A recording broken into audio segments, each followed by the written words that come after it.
Whenever a new technology is introduced, the engineers that are being asked to use it are naturally curious not only about the benefits, but also about the reliability and the robustness and the fitness for purpose in the real world.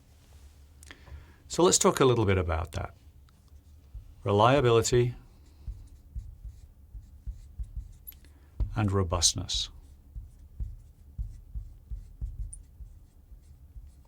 Okay.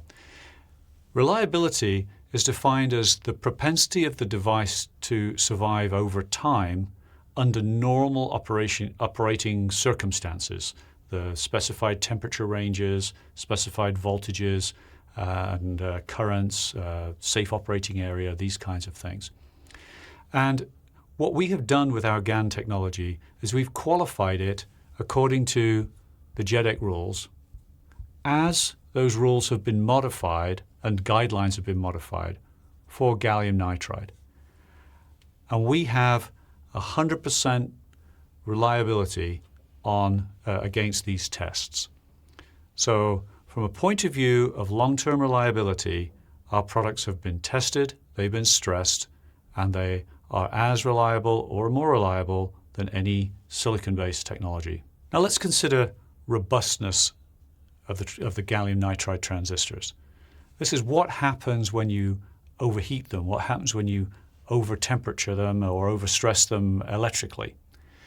Now, we specify our GaN, the POWI GaN, is specified to 650 volts. But that's specified, and that's perfectly adequate for a flyback power supply. But it may not be adequate in a situation where there is a spike or a surge or something has happened on the input to the power supply that creates an overvoltage event. And so we further specify our gallium nitride with a 750 volt for a non-repetitive, non-repeat condition. So what this means is you can use 750 volts as the derating in your power supply.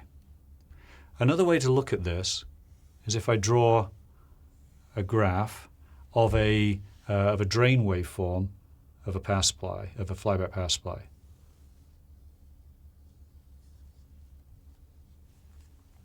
This is the maximum voltage stress point, and you should design your power supply so that this is normally 650 volts or less than 650 volts. If, however, a surge comes in or some unexpected event comes in, it's permissible for this to go up to 750 volts. And you may ask, well, what is the consequence of going up to 750 volts? We've done tests where we run the power supply and measure RDS on of the GaN transistor. And while we're using 650 volts, the RDS on remains at its nominal level. And then we hit it with a period of high voltage. For this period that could be millions of hits. So this is millions. And this is time. Millions of hits. And what we see is that RDS on raises up, and then when you stop hitting it, RDS on comes back down again to the original level. And this effect is around about 1% increase in RDS on. So by exercising this level, you're not risking the function operation. You're not going to blow your power supply up. What you're going to see is a slight increase in the RDS on. Unmeasurable under most circumstances. So how do you think about this 750 volt non-repetitive stress point? You have to understand that GaN does not avalanche.